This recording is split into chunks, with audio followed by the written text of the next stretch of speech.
Hi everyone, Radhe Radhe. In this video, we're going to be doing chapter 11, verse 8, and Bhagwan Sri Krishna is now. So I misunderstood in the last few verses when he said, Behold, see the maruts and this and that, like he had said, I think in 11:6 or something. I thought Arjun was seeing it and he had already started to see it, but no. Bhagwan Sri Krishna is saying right now, I'm going to give you divine eyes with which you can see.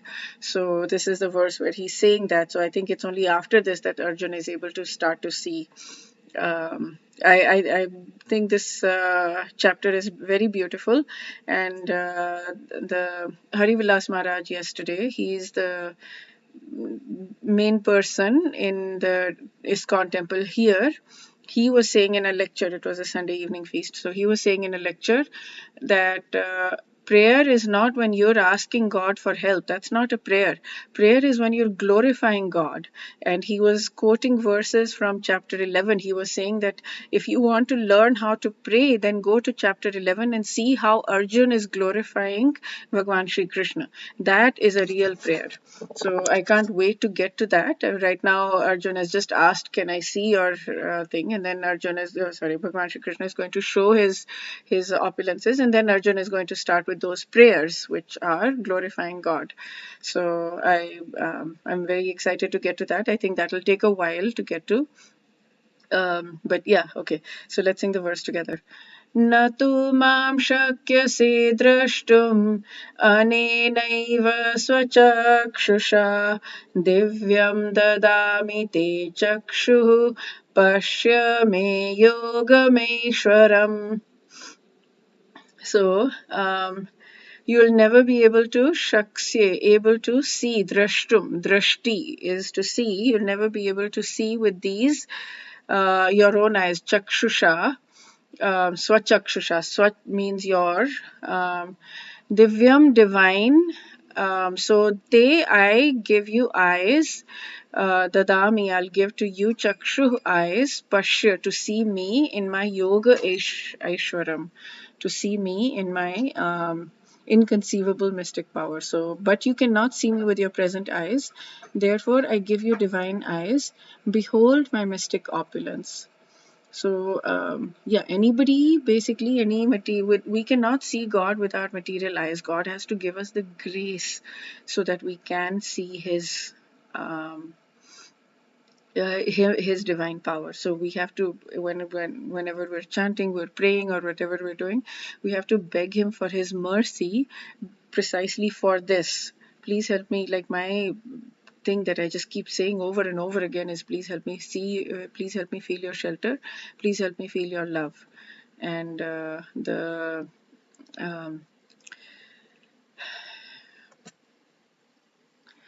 so yeah, I think I can add that. Please give me divine eyes so that I can see you, I can feel you, I can access you, because right now I have 30 miles of anarthas which are not allowing me to see you.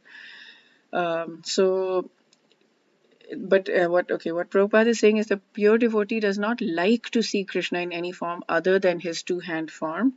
And a devotee must see his universal form by his grace. And his friends, they forget that they're like, they forget that Bhagwan Shri Krishna is, when Krishna loves us so much that he doesn't even want us to remember that or know that he's God. He just wants us to love. That's it. He just wants that love, because when you remember, oh my goodness, you're so great, then you can't love in the same way.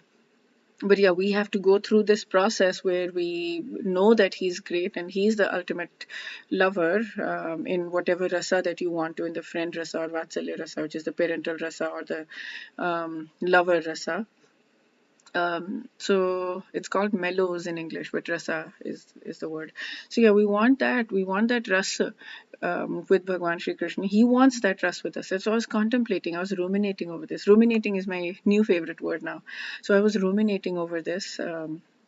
And I was thinking that Bhagwan Shri Krishna loves us so much that he is literally, it's like, when people say these things, there's this meme that if you have a true friend, then if you show up at that friend's house in the middle of the night carrying a dead body in your hands, and you say, oh, I did something and I need help, then the friend says, okay, where do you want us to bury this body? Like something like that. A true friend is going to be there for you. And I was thinking, like, is there anybody I would do that for right now? And I would do that for my mom without even thinking about it. I would do that for my mom.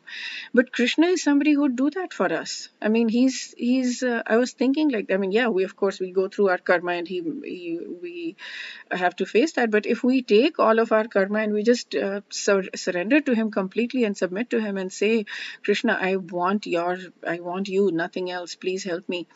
He will take care of us in everything. He will take care of us of all kinds. We can do all kinds of incredibly stupid things in our lives. Arjun did stupid things, but Krishna took care of him. He made stupid vows, and Arjun took care of him. Krishna took care of him.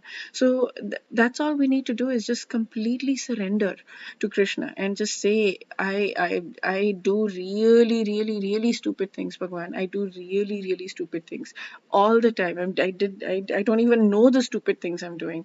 I have so many character flaws. I have so many defects. Please take them. Please help me, and please protect me, and please give me shelter, and please love me, and help me feel your love, help me access your love and your shelter. And that's it. He'll do it.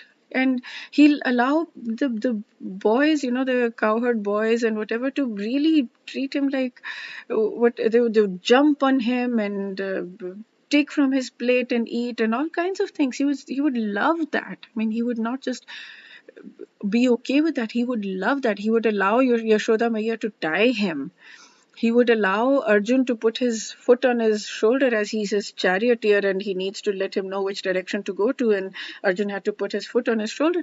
He would allow, like, he would love that because he loves it. So he becomes, I mean, we are the servant of Bhagwan Shri Krishna. We know that, right? As a devotee, we're the servant of Bhagwan Shri Krishna, and a servant not in a bad way, but Bhagwan Shri Krishna also allows himself to help us, to I mean, to serve us. Like, he's so eager to take care of us, to protect us. All we need to do is just say, okay, I'm going to be a child. I'm going to be like a newborn infant. I am that helpless. Please take care of me like I am a newborn infant.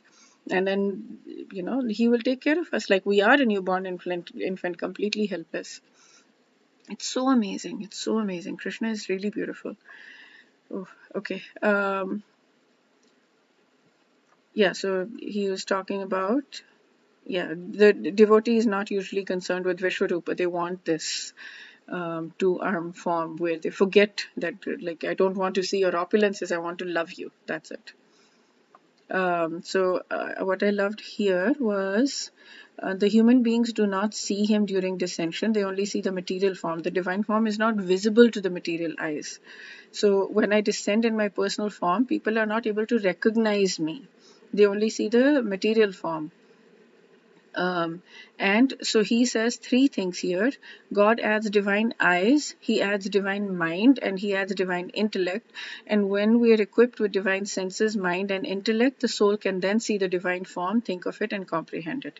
So we just need to pray desperately to Krishna. Please, please, please give me your grace, give me your mercy, because Sachinandan Maharaj wrote in his Living Name book that one of the biggest, I mean, God has all kinds of Shaktis, but one of the biggest Shaktis he has is his Kripa Shakti.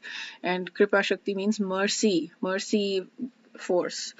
So his mercy is so big that he is descended on earth as his holy name. When we say Krishna, we are not able to access it. It feels flat to me when I say it, but Krishna is non-different from from himself. So there are only two spiritual things on earth. One is our soul, and the other is the holy name. And when the soul meets the holy name, that's when we're able to be spiritually alive, and we're able to understand that Krishna is not just a shadow of a name. It's actually a living name. It's alive. It's pulsating with life. So yeah, we all we can do is chant and say his holy names and bring our heart to it. I would really highly recommend that you buy this book, The Living Name by Sachinandan Maharaj. It is out of this world amazing. So yeah, when we do that, then we are able to um, access the living name, and we're able to access Krishna. And it's weird, we're able to, Krishna gives us this grace, he gives us these divine senses, mind and intellect, and therefore we're able to access his shelter and his love. We're able to think about his divine form, we're able to see him, we're able to comprehend him. Okay, wish you a day filled with lots of Krishna's grace. Radhe Radhe.